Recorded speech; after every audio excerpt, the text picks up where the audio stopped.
Welcome to the RYM Student Podcast, helping you fit God's truth into your life. Reflecting on biblical truth is vital for the life of the believer. We hope this podcast will encourage you in your walk with Jesus.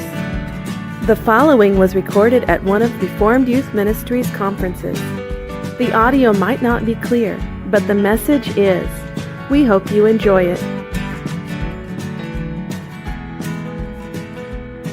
John also talked about this last night. He talked about the woman and why she was there at noon. She was there at noon because she was ashamed. And if we talk about mercy and where mercy is going to grow, if you think of it like a plant, it's like you have to fertilize, you have to till the ground, you have to work the soil, then you have to fertilize it, make sure that it's suitable for growing something. You have to plant the seed. The place where mercy is going to be planted and it's going to spring up and grow into something beautiful is a place of shame. That's what mercy.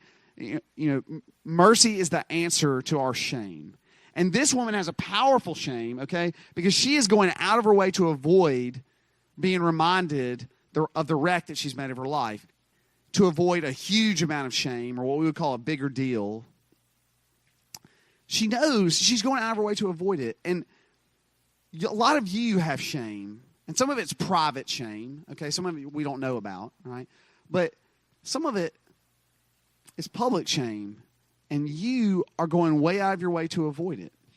But that is where God will meet you. What did John say last night? He said that in the place where you're the weakest, in the place where you feel the most shame, that is where God's going to meet you. And this is the place where this woman's shame was like brought to the forefront. And that's where we can find mercy. All right?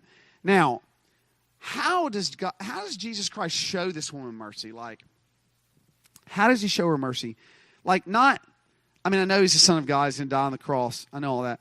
But how does he do it? And I want you to know something, and this is something that, for our purposes, is very important today, is what is the first thing that Jesus says to this woman? Anyone with their Bible open? No? Yes, he says, thank you.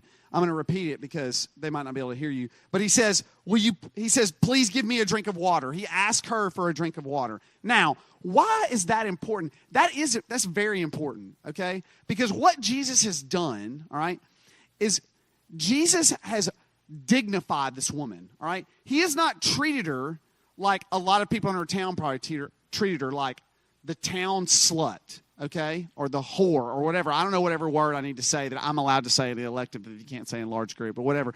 I don't know. In the 50s, they would call her the hussy, or whatever it is. I don't know. It doesn't matter. But that's who she is. Okay, all right. That is her reputation. All right.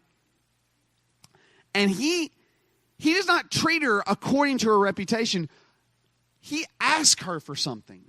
He asks her to help him. Now, does Jesus need her help to get the water?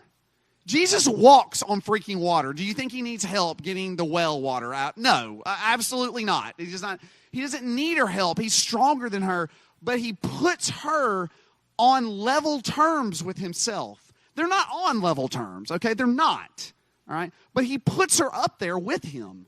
They're both thirsty people who need a drink. He treats her like she was the person she was made to be, not who the person she's become.